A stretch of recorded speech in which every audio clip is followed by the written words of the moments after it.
How are we doing this morning? Great. Yeah? So, this is our first time at BronyCon. We are the Marshall Bronies, for those of you who may have seen us at EQLA, Babs in the past. Ordinarily, there are 3 of us up here on stage, but our missing member, Professor Smiley, unfortunately had to attend to some family medical issues at home and ended up missing his flight, so he will not be here today. So, for an intro, the Marshall Bronies, what we do is basically we take certain aspects and values portrayed in the show, MLP, and we analyze them through a Marshall philosophical perspective. So a lot of the values and principles that you'll find taught in My Little Pony share a common theme with a lot of the core values of most martial arts. And so we thought we would just put that out there for people to see. Of course, we also do live demos, which I'm sure is what a lot of you came here to see.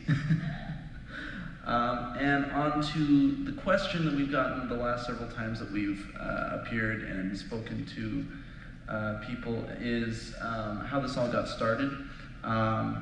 Originally was this guy right here, came up with the whole idea and kind of dragged the rest of us along for the ride, so I'll let him take over. So this is the question that I think... One second. Just for those of you who don't know yet, I am Firewing. That's my tag, has been for a decade. This is Solid. And ordinarily we are joined by Professor Smiley, but as I said, he won't be here today. All right, so the question that I've always been getting from everyone over the past few years is, how did this all start? Because they've always told me that this kind of panel is something that they haven't quite seen before. And today, here in BronyCon, I'll give you guys a comprehensive answer. So I was first introduced to martial arts when I was about 4 or 5. My parents are always outside working, so I really get to see them. But when we do, we would watch movies, sometimes late into the midnight. And one day, Bruce Lee's, by the way, how many are you familiar with Bruce Lee? Who is it? Yeah, who the hell is Bruce Lee? Off to a great start. Smell, right? Hmm? That's a joke. He's not the martial arts guy, right? And the movie, The Way of the Dragon, is playing. And in case you're not familiar with the movie The Way of the Dragon, it was the one where Bruce Lee fought Chuck Norris in Rome. I came across this specific scene. It was a restaurant scene where a bunch of thugs were harassing the local staff there. And what Bruce did in the movie was he essentially took them to the back alley and totally whooped their ass. That really had an impact on me as an individual, and I decided that I would like to take on martial arts. Why? Because I want to be Bruce Lee. And that is exactly what I did. I told my parents about it. They were supportive in the few times that I actually got to see them. And they signed me up for Taekwondo. Now, the interesting about this particular dojo is that it is held in a garage, in a corner, a very tiny room. So to this day, I'm not sure if they're even supposed to be there. And of course, it was short-lived because only after a couple of, maybe give or take 1 or 2 years, the school closed for unknown reasons.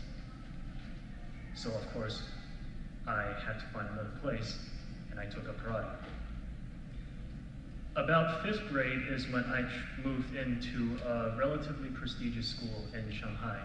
And here's a little thing you want to know about the culture there. It is very, very wonderful for the most part. But for this school in particular, especially in its early days, there is a little bit of an issue between the students, let's just say. There is this hierarchy system that I'm sure if some of you have been bullied in school would be familiar with, where your social standing determines whether or not you'll be accepted into the student body or not. In my case, it was a combination of race, and surprisingly, whites are the most discriminated race group there. And of course, academia, how well you did in school, which led to the potential case where people who tend to do well in school are absolute douchebags on the side when nobody's watching. Personally, I did okay in school, but I am not exactly the most socially calibrated person at the time. So I was the awkward kid, and plus I was skinny and frail at the time. So I was bullied a lot. Now, how many of you are familiar with the bullying protocol? You know, ignore, tell them to stop, and if they don't stop, go to the teacher or guardian. Yeah. Well, I followed that to the teeth, and as expected, didn't do jack. The teachers shrugged it off and said, you know, it's just kid stuff, you know, don't worry about it, you know, just ignore them, and then it'll sort itself out. And that is actually what I did. Well, unfortunately, it didn't work. And it was not until a particular encounter that was nearly lethal, which I've come to understand that I have to take matters in my own hands. And so, I decided to train even harder. Now, the thing about it is there's a reason why those folks at the gym tell you that when you first start training, you need to do so under supervision. I didn't listen to that, and it came back and bite me hard. After a series of injuries, I was no longer able to continue, and I had to stop. So that was a bit of a low point for me there. But fortunately, I was able to, recover relatively quickly in about 1 to 2 years. And that was specifically a moment or a period of time where nothing in particular happened. I was just kind of flatlining, just minding my own business. Right. Of course, it was then I found out about My Little Pony, but at the time I wasn't particularly into it, let's just say. A couple of friends in my school that were lower on the social hierarchy recommended the show to me. I took it at face value, watched a few episodes, and I leave it at that. Now, in 2012 is when I actually found out about the fact that the fandom exists, and it was in large part thanks to a summer camp I attended, and of course the Brony documentary.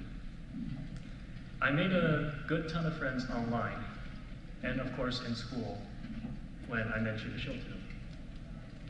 So everything was all in well, even though I have temporarily stalled my training because of the injuries that I had. But in 2014 was when things really took a turn. How many of you are familiar with the Michael Maroon's case? So it seems that none of you are. So Michael Maroon's was this 11-year-old boy back in 2014 who was bullied in school severely for his love for the show. Yeah. And he tried to commit suicide. That on top of the fact that some of my friends have finally decided that they couldn't take the bullying anymore and decided to transfer it. Yeah, I was pissed when I found out about that, and of course, the Michael Maroon situation. So I told my friends, both in real life and online, my Brony friends of course, that, hey, I want to start training again. And they freaked the hell out. I did a little convincing it took a little convincing for them to finally be supportive. And they said, okay, you can go train, but promise me, don't train yourself to death like last time. I said, sure. So, in 2015 was when I came to my first BronyCon. And I have to tell you, I was hella nervous. But it was pretty life-changing. I've met a particular group of people who were very, very supportive. And some of them are with us right now today. Hey. Whoa. Give them a round of applause, please.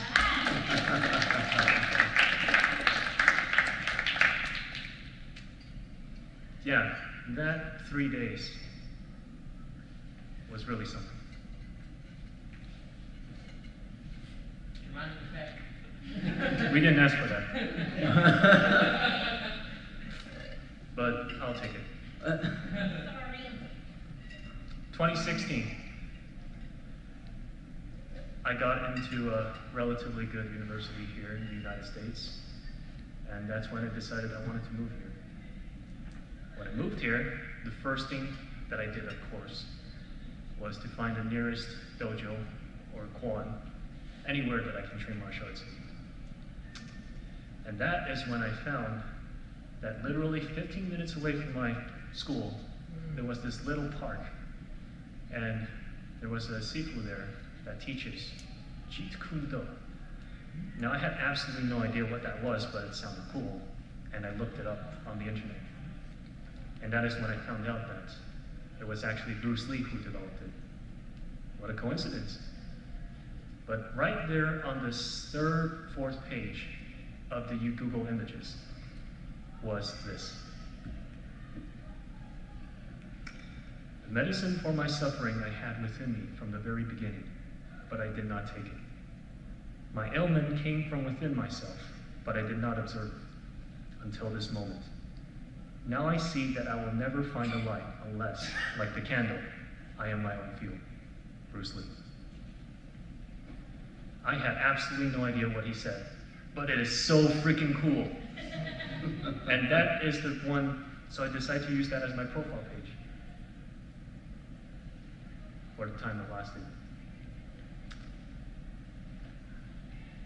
But over time, over the course of 2 years, 2.5 give or take, through trials and error and through my training, and with the help of my friends over here, my sifu, and my martial arts classmates, I begin to understand what it means.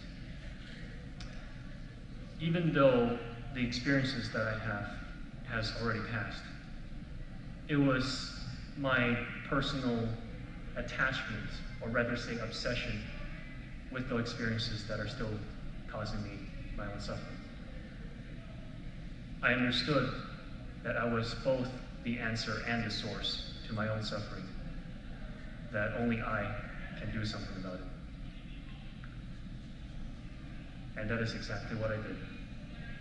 Through the help of you guys, through the help of my classmates,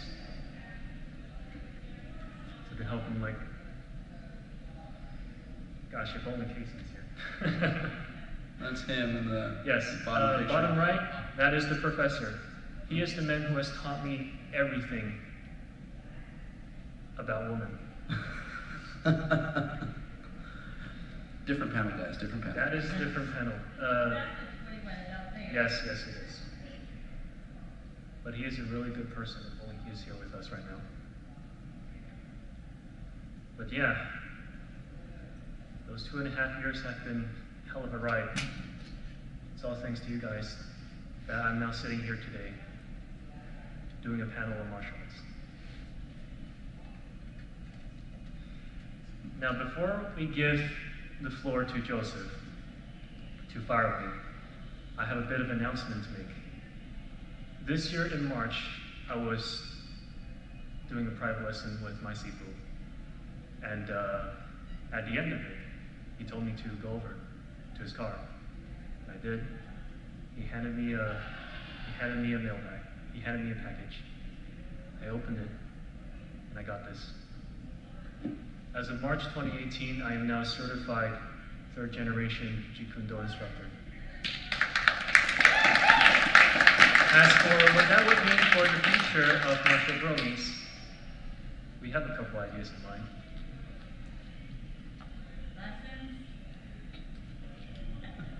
Potentially. We're still working out some kinks. All right, so if you remember back to the quote that Solid read through, the medicine for suffering is the topic that we're going for today. For those of you who have been with us in the past, you'll know we try to run sort of a different theme each panel. So this, if we take it in context, is a reference primarily to the fact that things happen, right? Stuff happens. Stuff happens, you know, people can be jerks, sometimes we make mistakes, etc. Things happen, people screw up. And what matters is not necessarily that it happened. I mean, it might hurt at the time, but we ultimately are the ones who decide how we react to that, how we feel about that, and how it affects us directly. So, we promised you ponies involved in this panel, I believe. So That's part of the requirement, unfortunately. Oh, I mean, fortunately. NPC. So, the perfect reference for this particular theme that we found was Luna. Now, everybody knows Luna's story, right? You know, yes, take a moment. Aww. Yes. She started off as a villain, the Nightmare Moon, right?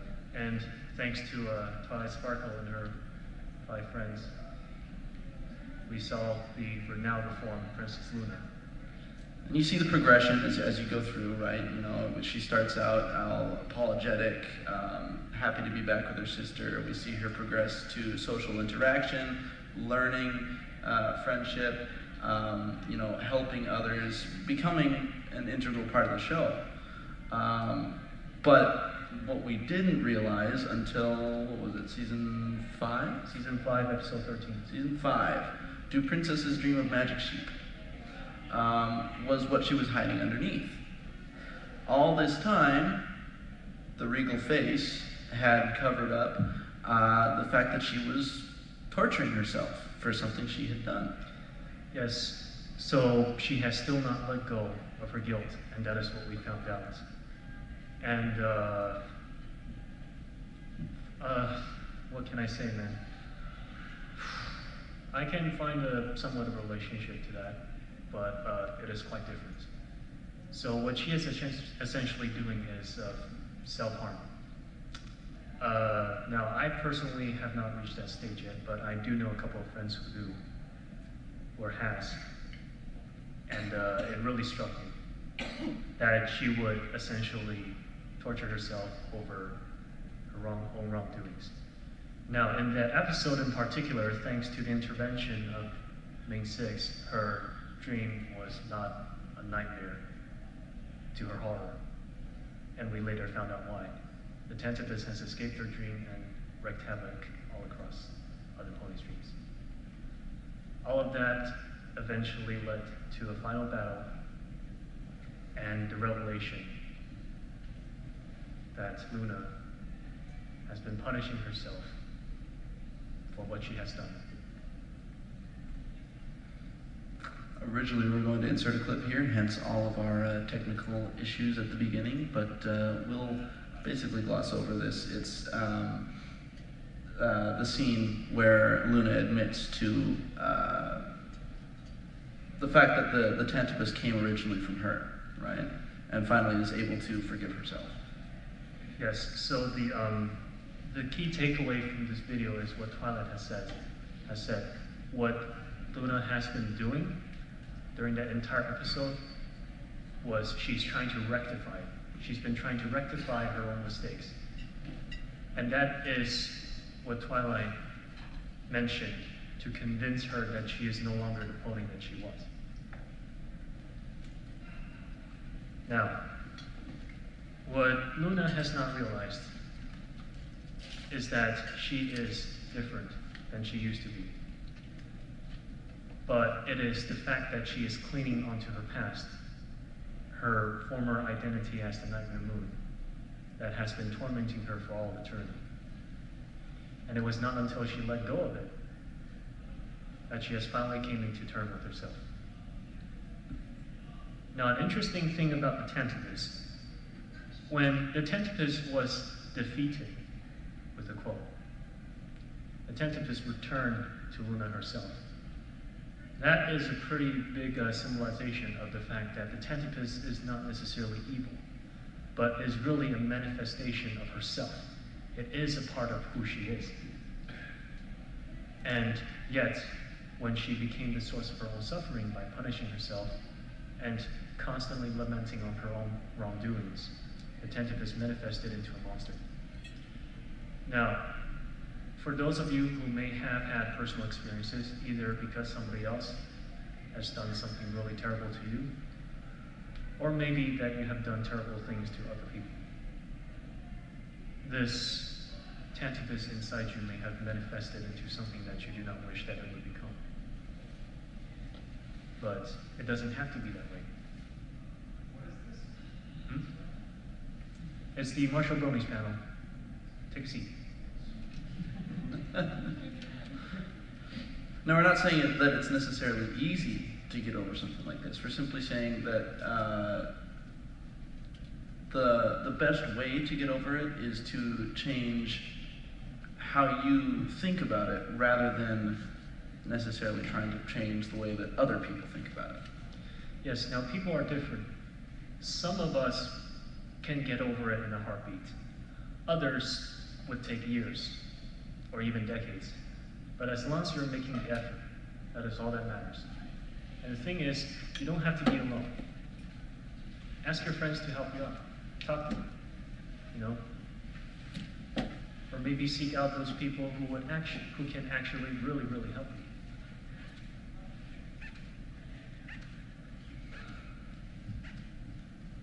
you. All right.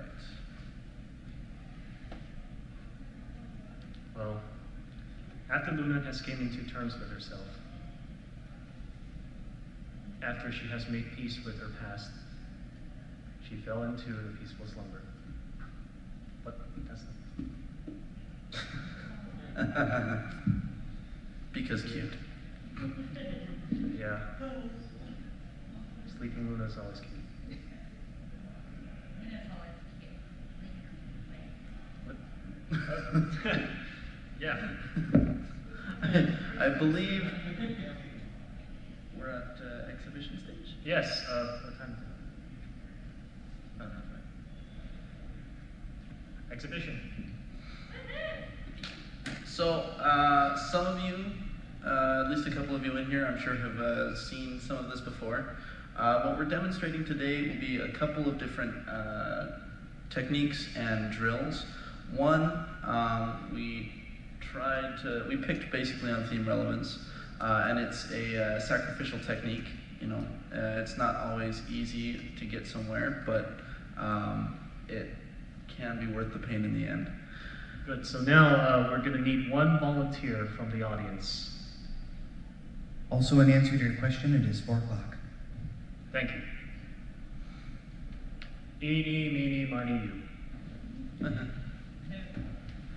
right. What did you point at?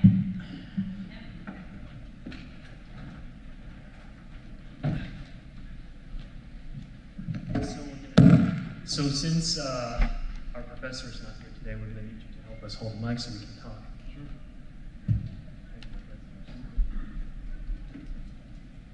Just because we're going to be moving around a little bit.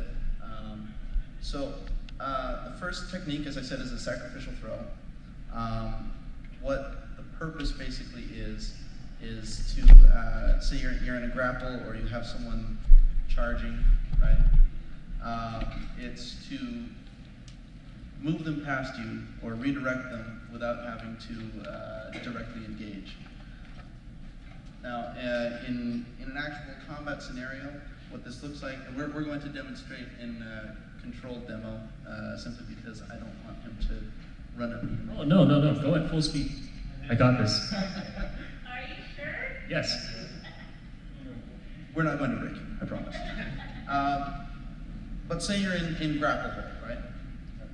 Might want to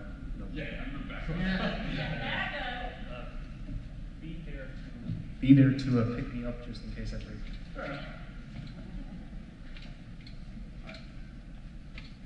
So we're in grapple position, right? He's coming at me. I'm sure all of you have seen this in, say, American wrestling or hall fights. Yeah. What, you're coming here.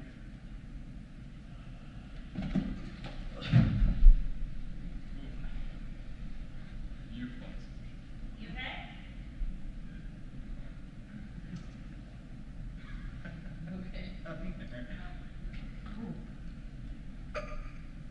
I need healing. Someone give him a stim pack.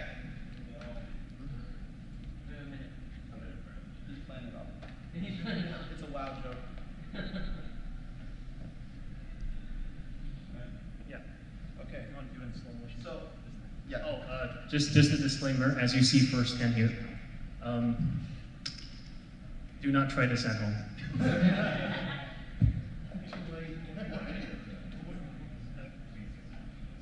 If you really have to try it, do find a cushion surface, not here, obviously. But in slow motion, the idea is to sacrifice your standing, right? I'm going to fall. But in the process, it gives me the leverage I need as I'm going down to plant my foot, right? And lift him over myself rather than directly engaging. Now this is taught in several different arts. So if you talk to potentially any dojo, they could be able to show you something similar. But yeah, there's a couple different applications for sacrificial techniques. Stopping moves, throws, etc. But the purpose is generally always the same.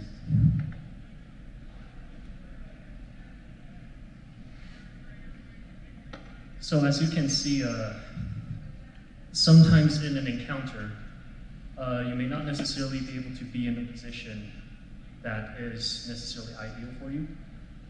Now, Sun Tzu once said in the Art of War that sometimes in order to gain an advantage, you have to sacrifice a few soldiers. And that is actually in relation to our theme, the medicine for suffering. Now, it's often difficult to get out of your comfort zone. And that is something that we'll touch on later in the second drill that we're going to do. But sometimes getting out of your comfort zone might just be what it takes to find a medicine for your own suffering. All right, so the second drill we're going to do is something called Chi Sao. It's maybe more commonly known to some people as sticky hands. It's a touch and movement drill, basically designed to give you the opportunity and experience to determine your opponent's motions based on feel rather than solely based on your eyes. Now, me personally, I have not had much training in this particular drill, so I'm deferring mostly to Solid here. Originally, this was supposed to be where our professor would step in for the exhibition, but unfortunately, we're doing a little improv today. Professor is a practitioner in Wing Chun, by the way. And this is actually a drill that is shared between both Wing Chun and Jeet Kune Do. It's called Chi Sao.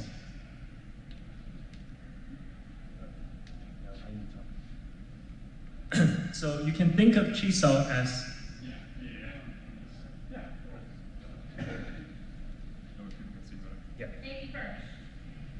So you can think of Chi Sao as a microcosm of fight, right? Obviously, fights don't start this way, but what we're doing here is not necessarily training for a combat situation, but more about building a certain set of skills. Specifically, the skill to relax and sense where your opponent is going and respond accordingly. Now, there's a lot of things that you can do in this drill. You can hit directly. You can trap and hit. In this case, it's a pin. You can grab, trap, and pin and hit. Or you can pull. The key is you're trying to get your opponent to a place where you want him to be. And hit. Always hit. Once you get to a point that you can do these motions properly, you can now go into what is known as free form, which is where there's not necessarily a structured approach, but you're just letting your training take over.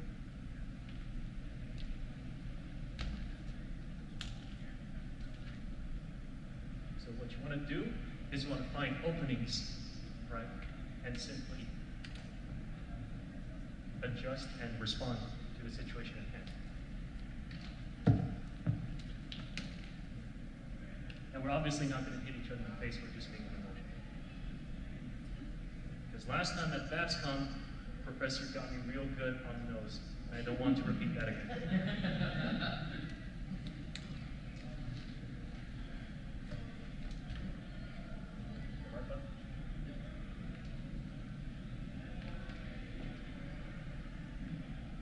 And now for a little challenge. Hey, how you going? Now we're going to need a second volunteer. Yes, you're going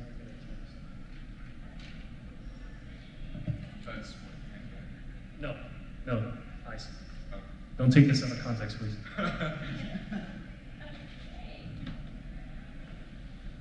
So as previously mentioned, the chi drill is not something that you usually rely on your sight on. You're mostly relying on your sense of touch. I see absolutely nothing. Okay. All right. Let me get an answer so that I'm safer. I am your friend. Okay. We're gonna need a. This way. Okay. Okay. Thank you.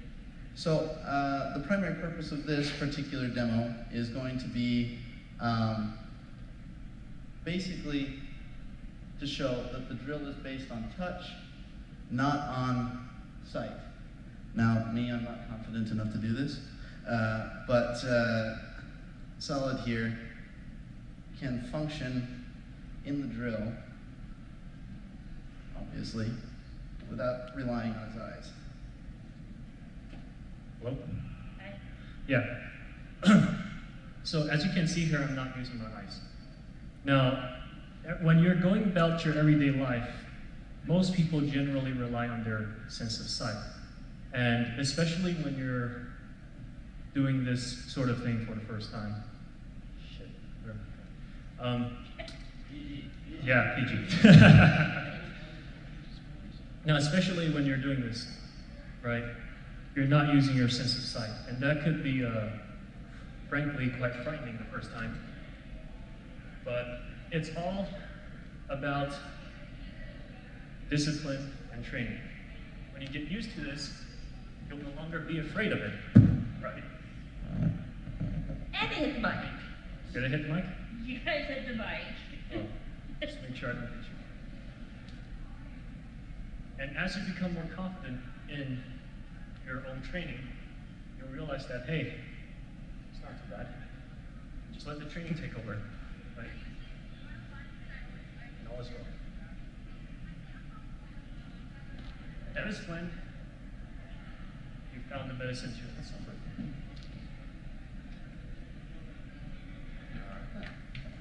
Let's give him a round of applause.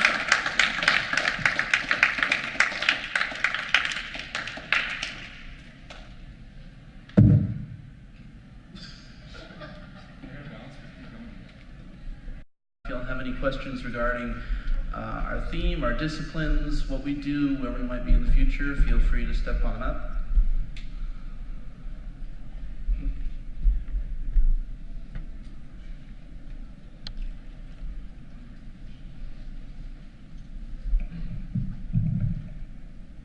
Hi, I'm Thomas. How's your back feeling? Since that fall. Doing okay? Say what? You fell on your back and got really hurt. Are you okay now? I did? He's playing it up. Oh, okay. He was making a wow joke. Well, so first off, I was wondering, when you found the Sifu in the park, did you just stumble across him, or was it, like, did you just have any indication that he would be there? And as far as like, if I were to, like, is there some like meetup, or is there like some app or something to like find local Sifus outside of a dojo? So ladies and gentlemen, let me introduce you to a wonderful app called Yelp. That's it, Yelp. Typed in martial arts, that's the first thing that popped up. Wait.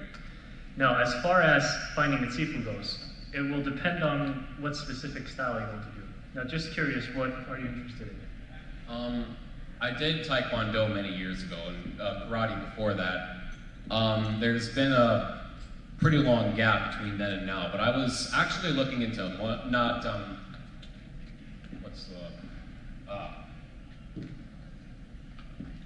I can't believe I forgot it. You often see old women doing it in the park. Tai Chi. 广场舞. That too. No, I was thinking of Tai Chi. Ah, Tai Chi. Yeah. Here's a little interesting story about Tai Chi. So, my Qigong Jerry trained under Bruce. And one day they were at Bruce's library, right? And my Qigong Jerry noticed that there was a book, and it's about Tai Chi, and he pointed at it and looked at Bruce and said, "Hey, Tai Chi." And Bruce said, "Yeah, this is all where it started." And do keep in mind that Bruce's father was a Tai Chi practitioner, and that is how he got introduced to martial arts. He put the book down and said, "I can't sit still, man, maybe when I'm 70. Now, as far as Tai Chi goes, you can certainly go online and try to seek them, but try to see if this goes for just martial arts in general, you want to see what lineage that instructor came from. And if you can trace it back, then you may have a deal. The other thing you might want to do is a lot of professional dojos will offer you, say, a 1 or 2 class free trial or 2-week trial or something like that, so that you can get an idea of what the art is like, what the class is like, what the teaching style is like, and if you would actually be comfortable, capable, and willing to take part in that and make it a regular part of your life. Oh, can I ask a quick follow-up? Sure. Could you lend credence to the anecdote that Bruce Lee, A, taught his students to run away whenever possible, and B, poke the enemy in the eyes if they had to engage, and they got that from the Three Stooges? Could you repeat it? Apparently, I heard that Bruce Lee was a big fan of the Three Stooges and taught his students that he had to run away whenever possible, but if they had to engage, to poke them in the eyes and then run away. I have not heard about the Three Stooges part, but yes, Bruce was an advocate for practical street fighting, right? Meaning use whatever means necessary to end the fight and get out of the situation, and that would of course include eye pokes, groin kicks, or the like. You'll find that most true martial arts will advocate not necessarily beating the crap out of somebody until they can't stand. It's primarily self-defense and designed to teach you how to get out of a situation so you're able to do enough to get away from whoever is assaulting you and causing you problems, etc., in the dark alley or wherever you may be, and get the heck out of there as fast as possible.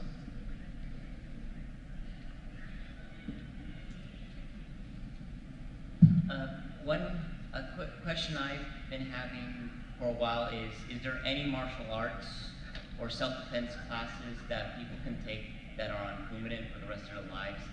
Because of martial arts, a lot of what I've seen is high impact and things that could essentially kill the person trying to defend themselves from the internal bleeding.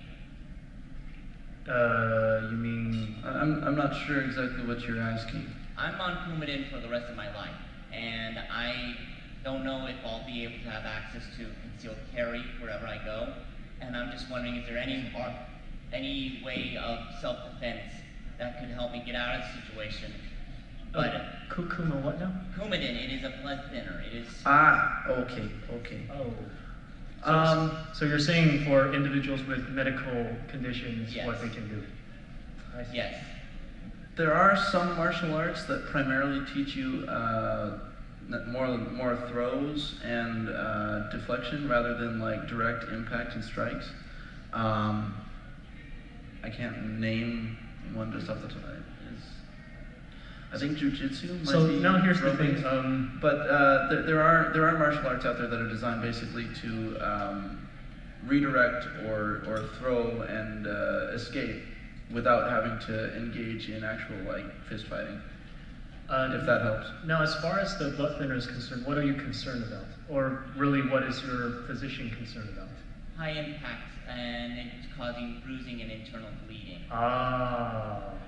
Yes, you definitely want to consult your physician before practicing any arts. But I would certainly go for the more soft approach. And honestly, it is a really tough situation that you're in. Understood. Thank you. Yeah. First off, instead of, I recommend the stim pack if you're still sore. ball out. But in relation to what my friend asked there, is there any martial arts that would be much more focused on the mental aspects, such as, like you mentioned with Luna about learning how to be able to deal with her demons there and whatnot, or finding that inner peace?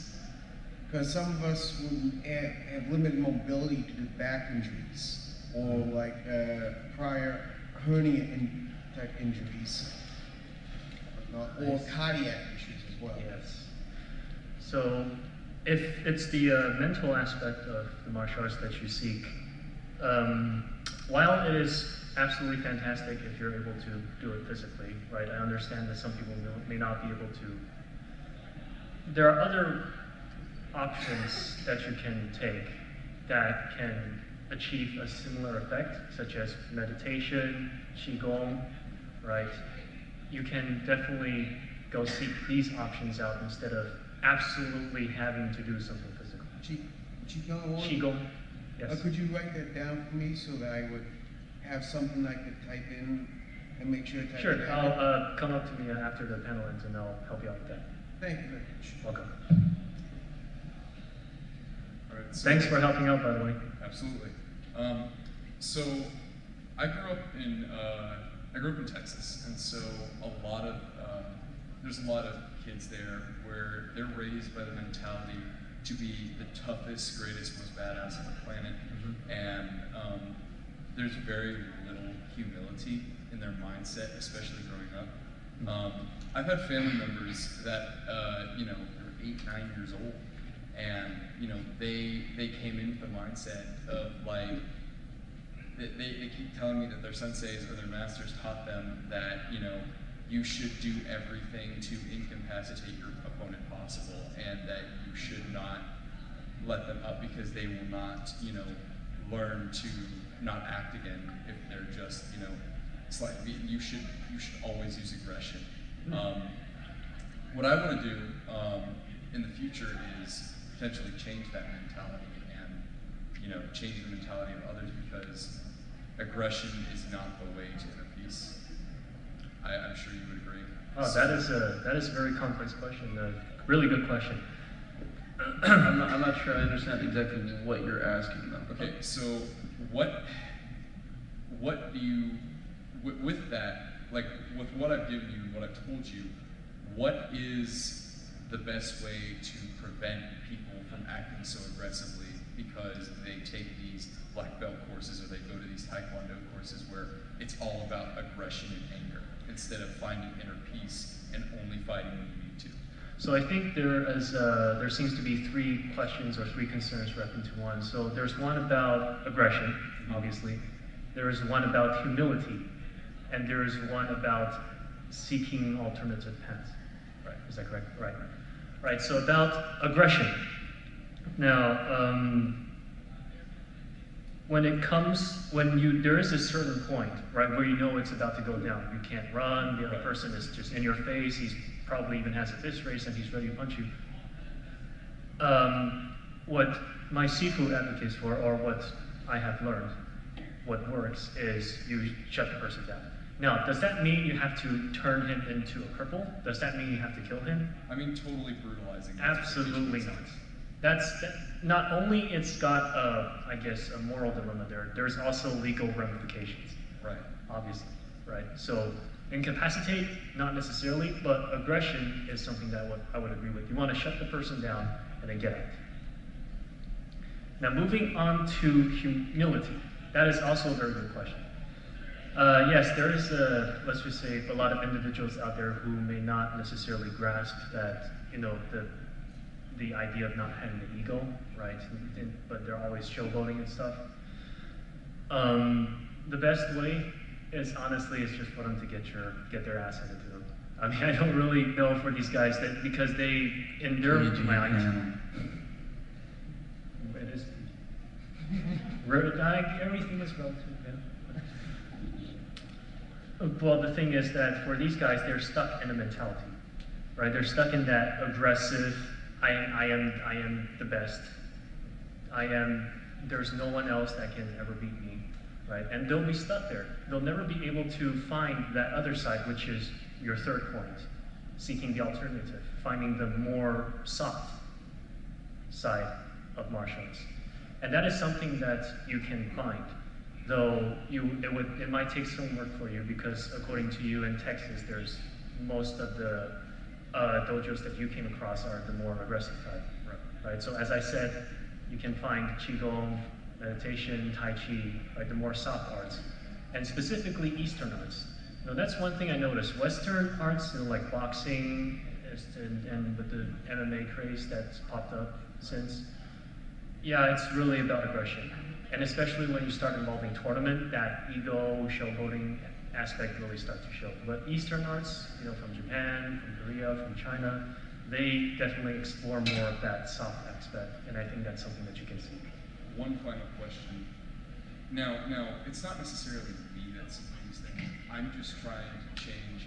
I don't want, my cousins who are 8 and 9 years old to, come out and be aggressive in their future lives because that's what they were taught growing up. What can I do to prevent them from, living by this mindset? The first thing you gotta accept is one that people are gonna make their own choices.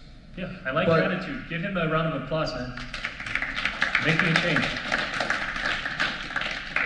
But if what you want to do is offer people an alternative path, one, my first advice to you would be either be able to point them in the direction of a different art or style, or potentially complete the training and open and offer a style yourself.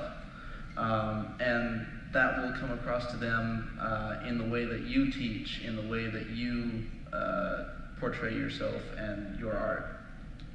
So the best way to help those around you, that's something that my Sifu's been ironing into my head and I'm finally beginning to understand, is the best way to help others is to help yourself first, right? Be the change you wish to see. So I like how you said, I'm gonna start first, and then I will help my cousin. The day isn't complete until I hear at least 3 proverbs from this guy. What'd you say? Go on. Don't worry about it. He expects you to be a wise old master, so you're just going to throw out proverbs. Wise old bastard? I'm only 42, my friend. What? Asians don't look their age. Dude. I'm actually 20, by the way. Continue, I apologize. Yes, but be the change you wish to see, and once you've developed yourself, you can then start helping those around you, such as your cousin, right? And as far as whether it works, you can offer them help, but it's up to them to take it. As I said, they are the medicine to their own suffering, and the source to their own suffering. It's not necessarily something that you can force them to do. They have to reach that realization themselves. You can point them in the right direction, They have to make the decision. but they have to make the decision themselves. Yes. Appreciate it. Thank you. Welcome. They're going to kill me for this. What would you guys do if I said that Chuck Norris was better than Bruce Lee? Shots fired. Like I said, everybody kill me later for this. I know these guys are my friends. Should we pull up the clip and see who actually won the fight? No.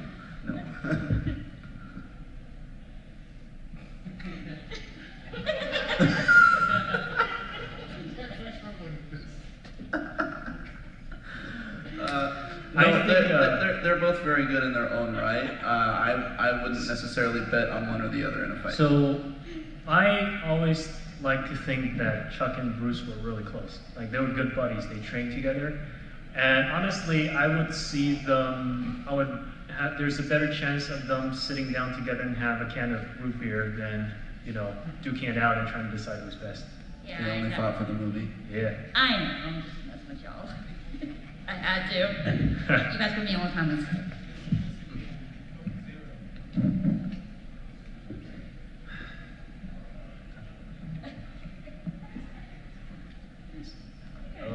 All right, we're gonna wrap it up here. So these One last more 3, question. and then we're gonna be out of time. One more question. All right. We get the last 3. I come from Go for it.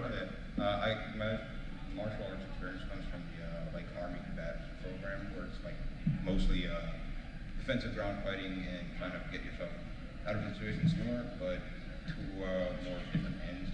What types of programs are you to take maybe some of that and apply it in a civilian setting, or like from maybe your experiences, like what programs or type of martial arts would you recommend? Which branch are you? Army. Oh, thank you for your service, sir. Yeah, thank you. I think the closest comparison, I think, would probably be like maybe some sort of MMA, not a really specific one. But I was wondering, what do you recommend trying to like learn into as a civilian? Are you looking necessarily for, say, grappling ground fighting, or are you looking for more traditional, like Eastern arts, like? Well, possibly to like get a more well-rounded skill set, more or less. Okay. I can't speak to the military training just because I have no experience in that particular area. But as far as well-rounded arts go, I can tell you one is Jeet Kune Do is probably one of the most efficient ones that you'll find, and basically sets you up for almost any situation you might find yourself in. Another you might consider would be Judo or Jiu-Jitsu. Then my style, Kempo, is a combination of 3 different arts, karate, kung fu, and judo. Any of those would probably offer you a skill set that you could apply to most situations. Thank you. Hello. Have you ever had to use your martial arts in, have you ever been mugged or have real life had? Yes. When? Last night. He tried to mug me. We had protective gear on, so we're both fine. In all seriousness, though, to answer your question, yes, there have been situations where it has come into play and it's saved my butt, but they're not necessarily things that we like to go into detail on, if you understand that. Yeah, I got it. Thank you, sir. Welcome. All right. One thing to add is to everyone in the audience here: if you ever end up in a real fight and like none of this sticks, then one thing to remember: at the right center of the chest, solar plexus. Enough pain here, it'll shut down most people. But my question to you guys is there a specific workout routine that works for trying to learn a martial art? Because you got to train your body too. Really good question. So supplementary training are definitely helpful. As far as the debate between, what is best, weight training or calisthenics, it's up to what you're trying to do, right? So if you want to get big, I mean, obviously I'm not really an expert on this, but from my personal opinion, if you want to get that big bulky look, then probably weight training. There's a difference between building for size and building for power too, yes, as well. So yes. So depending on what you're shooting for, if you're looking for aesthetics where you just want to look big and intimidating, so nobody would want to mess with you to begin with, weight training in a specific manner. I think my primary recommendation would be cardio. Just because most martial arts, especially when you get into actual sparring and combat, etc., one of the biggest things you rely on is endurance. And so cardio and the ability to push yourself for long periods of time, that's probably one of the most important aspects of training. Yes. And as far as, training for weights or strength training, it would really depend on what you're trying to do, as I said. Right? If you don't want to sacrifice mobility, and this is once again personal opinion, I do calisthenics. And with that, I think we are out of time, and they'd probably be about to run us out of Yes. here. Now, before we close the panel, I actually found out recently that the quote, "the medicine for my own suffering," actually came from a poem. Bruce Lee is a poet. He wrote poems. That's a surprise to me. So I would like to read this poem to you called The Silent Flute to conclude the panel. The Silent Flute. I wish neither to possess nor to be possessed. I no longer covet paradise. More important, I no longer fear hell. The medicine for my suffering I had within me from the very beginning, but I did not take it. My ailment came from within myself, but I did not observe it until this moment. Now I see that I will never find the light unless, like the candle, I am my own fuel, consuming myself. Thank you all for coming, and have a fabulous rest of your con. Until next time, fight on.